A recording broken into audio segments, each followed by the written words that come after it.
নমস্কার বন্ধুরা, আশা করি তোমরা সবাই ভালো আছো। আমিও ভালো আছি। আমি অনেক দিন ধরে ফেসবুক সব জায়গায় দেখি আজকাল সনাতন ধর্মীদের মূর্তি নিয়ে কেউ অনেক কিছু মন্তব্য করে। মূর্তির নাকি প্রাণ থাকে না, মূর্তি পূজা আমরা কেন করি, এসব অনেক কিছু বলে। আজ আমি তোমাদের ভক্তিতে বিশ্বাসে বিলীন হয়ে থাকা এক ভদ্রমহিলার গল্প শোনাবো, যে মূর্তিতেও যে প্রাণ থাকে তিনি সে বিশ্বাস দিয়ে প্রমাণ করে দিয়েছে। গল্পটি তোমরা হেডফোন লাগিয়ে শুনো, ভালো লাগবে শুনতে, মন আনন্দে ভরে যাবে। আর আমার গল্পতে কেউ কোনো কমেন্টও করো না। রুমনা বাসু আর মল্লিকা রায় কমেন্ট করে, আমি তাদেরকে অনেক ধন্যবাদ জানাই আমার গল্প শোনার জন্য এবং কমেন্ট করার জন্য। তোমরাও সব গল্প শোনো, একটু কমেন্ট করো কেমন লাগছে। অবশ্যই তোমরা লাইক করে দিও, শেয়ার করে দিও, সাবস্ক্রাইব করে দিও। একটু শেয়ার করে দিলে সবাই গল্পগুলো শুনতে পারে। হয়তো বা কারোর তো ভালো লাগতে পারে, আমার তো ভালো লাগবেই তোমরা একটুকু যদি করো। তাহলে আজকে আমি এমন এক ভক্তের গল্প শোনাবো যে সে তার ভক্তি দিয়ে বিশ্বাস দিয়ে প্রমাণ করে দিয়েছেন যে মূর্তিতেও প্রাণ থাকে। এক দিল্লিবাসী ভদ্রমহিলার গল্প। এই গল্প আমি কোথা থেকে শুনেই তোমাদের বলছি। এগুলো ঘটনা, গল্প নয়, সত্যিকারের ঘটনা। এগুলো আমি কোথাও শুনে তোমাদের জানাচ্ছি। শুধু এই পূজার সময় মা দুর্গা আসছেন, মা দুর্গা যে মূর্তিতেও বিরাজমানা হয়ে থাকেন সেটাও যাতে তোমরা বুঝতে পারো, জানতে পারো, ভক্তি করো, ভালোবাসা দিয়ে মাকে প্রণাম করো, সেটা বোঝানোর জন্য এই গল্পটা। দিল্লিতে এক ভদ্রমহিলা বাস করতেন। তার স্বামী সন্তানদের নিয়ে তিনি সুখেই থাকতেন। তিনি ভগবানের বড় ভক্ত ছিলেন। ভগবানে তার অগাধ বিশ্বাস ছিল। তিনি মাঝে মাঝে বৃন্দাবনে আসতেন বাকে বিহারীর মন্দিরে পূজা দিতে। তো এক সময় তার স্বামী মারা যায়। স্বামী মারা যাবার পর ভদ্রমহিলা খুব একা হয়ে যান। তার ছেলেরা স্কুলে পড়তে চলে যায়, তিনি একা বাড়িতে থাকেন। তখন দুঃখে শোকে তার মনটা খুব বিহ্বল হয়ে থাকে। তো সেই সময় একবার তিনি বৃন্দাবন আসেন। বৃন্দাবনে এসে তিনি বাকে বিহারীর পূজা দিয়ে ভাবলেন যে আমি কৃষ্ণকে আমার বাড়িতে নিয়ে যাই। কিভাবে নিয়ে যাবেন, যে ভাবা সেই কাজ। তিনি একটা লাড্ডু গোপাল কিনলেন। লাড্ডু গোপাল কিনে দিল্লি নিয়ে গেলেন। এবার লাড্ডু গোপালকে নিয়ে তিনি সারাদিন তাকে নিয়েই ব্যস্ত থাকতেন। ছেলেরা স্কুলে চলে যেত, তিনি একা লাড্ডু গোপালকে স্নান করানো, সাজানো, পোশাক আশাক পরানো, ভোগ রান্না করা, ভোগ নিবেদন করা, আর লাড্ডু গোপালের সাথে অনেক অনেক কথা বলা। এই ছিল তার রোজগার দিনের কার্যকলাপ। তিনি রোজই লাড্ডু গোপালের সাথে খুব গল্প করতেন। মাধব তার খুব প্রিয় ছিল। এইরকম করতে করতে ছেলেরা একদিন বড় হয়ে গেল। ছেলেদের চাকরি বাকরি হলো, তারা নিজেদের পায়ে নিজেরা দাঁড়িয়ে গেল। শেষে তারা বিয়েও করলো। তখন ভদ্রমহিলা আস্তে আস্তে বয়স হচ্ছে। তিনি ভাবলেন আমি বৃন্দাবনে গিয়ে থাকি, লাড্ডু গোপালকে নিয়ে যাব, বৃন্দাবনে গিয়ে থাকব। সেখানে আমি লাড্ডু গোপালকে সেবা যত্ন করব, বাকে বিহারী মন্দির দর্শন করব। যে ভাবা সেই কাজ ছেলেদের বললেন। ছেলেরা মায়ের কথা শুনে, মায়ের ভক্তি আনন্দ দেখে ভাবলো মা বোধহয় বৃন্দাবনে ভালো থাকবে। মাকে বৃন্দাবনে ব্যবস্থা করে দিলেন। ভদ্রমহিলা লাড্ডু গোপালকে নিয়ে বৃন্দাবনে চলে গেলেন। সেখানে তিনি বৃন্দাবনে লাড্ডু গোপালের সাথে পুরো দিন কাটাতেন। আনন্দে, হাসিতে, গানে, খেলায় মত্ত হয়ে থাকতেন লাড্ডু গোপালের সাথে। সাজানো, স্নান করানো, পোশাক আশাক পরা, ভোগ রান্না করা, ভোগ নিবেদন করা, আর রাজ্যের যত কথা আছে সব লাড্ডু গোপালের সাথে বলা। এই ছিল তার সারাদিনের কাজ। এইভাবে চলতে চলতে ভদ্রমহিলা আস্তে আস্তে বৃদ্ধা হয়ে গেলেন। 70 বছর বয়স হয়ে গেল। তখন একদিন লাড্ডু গোপালকে স্নান করাতে করাতে করিয়ে সাজিয়ে পোশাক পরানোর সময় পোশাক পরাতে গিয়ে লাড্ডু গোপাল হাত থেকে মাটিতে পড়ে যায়। তাতে কি হলো, লাড্ডু গোপালের হাতটা এখান থেকে, ধাতুর লাড্ডু গোপাল তো, এখান থেকে ছিঁড়ে গেল, মানে ভেঙে গেল। সেটা দেখে ভদ্রমহিলার কান্না আর থামে না। মাধব, আমি তোমার কি করলাম? মাধব, আমি তোমাকে কি করে ফেলে দিতে পারি? মাধব, তোমার হাত ভেঙে গেল, তোমার কত কষ্ট হচ্ছে, আমি কি করব? কান্না আর তার থামে না।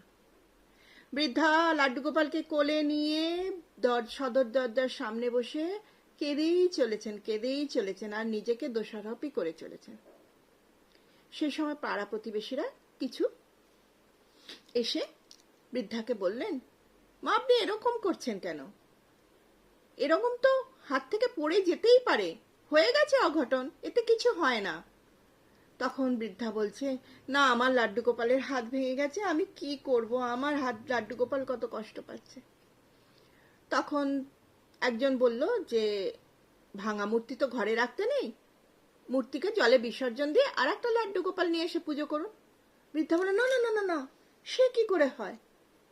আমার মাধবের হাত ভেঙে গেছে, আমি মাধবকে বিসর্জন দিয়ে আসবো? তোমরা কেউ একটা হাসপাতালের কথা বলো যেখানে আমার মাধবের হাত ঠিক হয়ে যাবে। তখন একজন বৃদ্ধা বলল, একজন প্রতিবেশী বলল যে, এখানে তো মানুষের হাসপাতাল আছে, কোনো ধাতু এগুলো কি ঠিক করা যায় হাসপাতালে? কি করে ঠিক হবে? বৃদ্ধা তো আরো জোরে জোরে কাঁদতে লাগলো। তখন এক প্রতিবেশী বুঝলো তার মনের ভক্তি, তার মনে অন্তরের ভালোবাসা। তাই জন্য সে বলল, দেখো মা, বাচ্চাদের হাত ভেঙে গেলে বা কিছু ভেঙে গেলেও 1 মাসের মধ্যে জোড়া লেগে যায়। বাচ্চারা তো খুব নরম জিনিস, নরম হাত, ও 1 মাসের মধ্যে জোড়া লেগে যায়, এর জন্য চিন্তা করতে হবে না। 1 মাস দেখুন, জোড়া লেগে যাবে। এটা প্রতিবেশী এই জন্য বলল তাকে সান্ত্বনা দেবার জন্য, আপাতত তো কান্নাটা থামুক, তারপর সে 1 মাস ধরে বুঝতে পারবে, আস্তে আস্তে সে বুঝতে পারবে যে না, ধাতুর জিনিসে কিছু করা যায় না। তো বৃদ্ধার এটা মনে খুব লাগলো। সে সঙ্গে সঙ্গে হলুদের লেপ নিয়ে এসে লাড্ডু গোপালের হাতে প্রলেপ দিয়ে তাকে খুব সুন্দর করে ব্যান্ডেজ করে দিল আর বলল, মাধব, তোমাকে এখন আমি স্নান করাতে পারবো না, তোমার তো হাতে লেগেছে, ওষুধ দিয়ে রেখেছি আমি, তোমাকে আমি 1 মাস পরে স্নান করাবো, সাজাবো, তুমি এখন যে পোশাক পরে আছো সেই পোশাকেই 1 মাস থাকো। নিয়ে তারপর থেকে লাড্ডু গোপালকে বসিয়ে খাওয়ানো, গল্প করা, খেলা, নানা রকম মজা মজা কথা বলা, লাড্ডু গোপালের কষ্ট হচ্ছে ভেবে ব্যথাটা ভুলে যাবে, এই করতে লাগলেন। এরম করে 23 দিন পেরিয়ে গেল। এদিকে 23 দিনের মাথায় দিল্লিতে তার ছেলে ভাবলো, মাকে অনেকদিন দেখিনি তো, যাই দেখে আসি। যে ভাবা সেই কাজ। ছেলে তার স্ত্রীকে নিয়ে পরের দিন চলে এলো বৃন্দাবন। এসে দেখলো মা খুব অসুস্থ। তখন বলল, মা, তোমার কি হয়েছে? তখন বললো, এই আজকে আমি শরীরটা খুব খারাপ লাগছে, আমি উঠতেও পারছি না, লাড্ডু গোপালের জন্য কিছু রান্নাও করতে পারছি না, আমি কি করে লাড্ডু গোপালকে ভোগ দেব?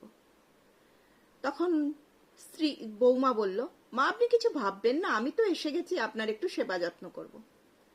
তখন বৃদ্ধা বলল, ঠিক আছে বৌমা, সে পরে হবে, তুমি আমার মাধবের জন্য চাল ডাল আছে, একটু খিচুড়ি রান্না করে ভোগ দিয়ে দেবে? তখন বৌমা বলল, নিশ্চয়ই দিয়ে দেবো। বলে সে রান্না টান্না করে গোপালকে ভোগ দিতে গেল। লাড্ডু গোপালকে দেখে বৌমা অবাক হয়ে গেল। এ কি অবস্থা হয়েছে? নোংরা নোংরা লাগছে, একই জামা পরে আছে মনে হচ্ছে। তখন সে মাকে বলল, মা, আপনি তো লাড্ডু গোপালের অনেক সেবা যত্ন করেন, অনেক পরিষ্কার পরিচ্ছন্ন রাখেন, লাড্ডু গোপালের এরকম কি করা হলো? এরকম নোংরা নোংরা, হাতে কি একটা পট্টি বাঁধা, এগুলো কি হয়েছে? তখন বৃদ্ধা বলল, দেখো বৌমা, আমার লাড্ডু গোপাল পড়ে গেছিল, হাত ভেঙে গেছে, আমি ওখানে হলুদের প্রলেপ লাগিয়ে ব্যান্ডেজ করে দিয়েছি, 1 মাস পরে হাড় জুড়ে যাবে, তুমি চিন্তা করো না, তুমি ওইভাবে দিয়ে দাও, লাড্ডু গোপালকে খাইয়ে দাও, আমি 1 মাস পরে লাড্ডু গোপালকে স্নান করাবো, সাজাবো, পোশাক আশাক বদলে দেবো। তখন বৌমা বললে, আবার কি করে হয় মা? ধাতুর কৃষ্ণ, ধাতুর লাড্ডু গোপাল, ধাতুর মূর্তি, এ কি আর ঠিক হয় মা? বলল, না বৌমা, তুমি জানো না। বৃদ্ধা বলল, ঠিক হয়ে যাবে, বাচ্চাদের হাত 1 মাসের মধ্যে জোড়া লেগে যায়। তখন বৌমার কিছু বলল না, মায়ের ভক্তির কাছে হেরে গেল। সে লাড্ডু গোপালকে খাইয়ে দাইয়ে ভোগ টোক লাগিয়ে দিল। তারপরের দিন আবার সে লাড্ডু গোপালকে খাওয়াতে গেল। তখন ভাবলো, মা তো বললো 1 মাস, জিজ্ঞাসা করি। তখন সে মাকে জিজ্ঞাসা করলো, মা, কতদিন হয়েছে লাড্ডু গোপালের এই হাতে ব্যান্ডেজ করে দিয়েছেন? তখন বৃদ্ধা বলল, এই তো আজকে 25 দিন, আর 5 দিন পরেই আমি সব খুলে দেব। তখন বৌমা ভাবলো, যদি ঠিক হবার হয় 30 দিন কেন, 25 দিনেই ঠিক হয়ে যাবে। 30 দিন হতে তো আর মাত্র 5 দিন বাকি আছে, তাহলে আমি একটু খুলে দেখি। বলে বৌমা কৌতূহল সম্বরণ করতে না পেরে সমস্ত ব্যান্ডেজ খুলে ফেলল। খুলে দেখলো, অবাক, লাড্ডু গোপালের হাতে তো কিছু হয়নি, হাত তো সেমনকে তেমন আছে, এই হাতও যেমন এই হাতও তেমন। সে তখন মায়ের কাছে নিয়ে গেল, এই দেখুন মা, আপনার লাড্ডু গোপালের হাত কোথায় ভেঙেছে, দুটো হাতই তো সমান। তখন তো বৃদ্ধা লাড্ডু গোপালকে কোলে নিয়ে কি আদর, মাধব তুমি ঠিক হয়ে গেছো, মাধব তুমি ঠিক হয়ে গেছো, আমার ওষুধে তুমি ভালো হয়ে গেছো মাধব, কি আনন্দ আমার, বলে মাধবকে খুব আদর করতে লাগলো।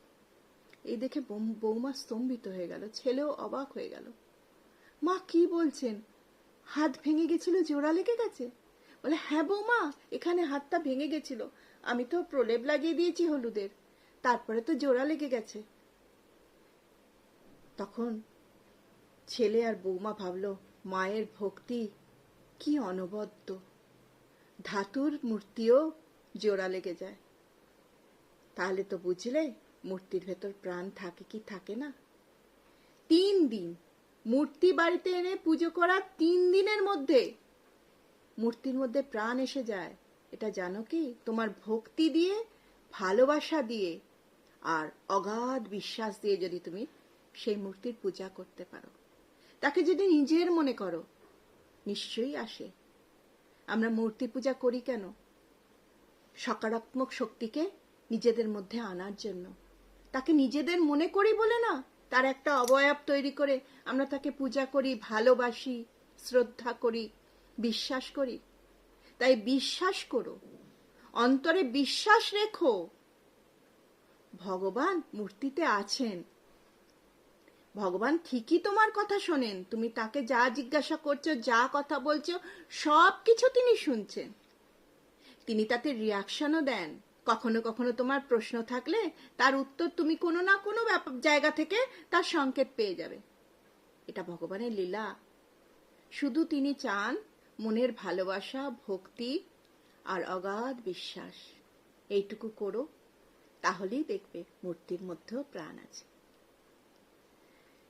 তাহলে শুনলে তো অগাধ বিশ্বাসের পরিণতি। তাই জন্য বলি, তোমরাও ভগবানের ওপর বিশ্বাস রেখো। যা কিছু হবে, যা কিছু ঘটবে পৃথিবীতে, সবই তার লীলা, কিছুই তার লীলার বাইরে নয়।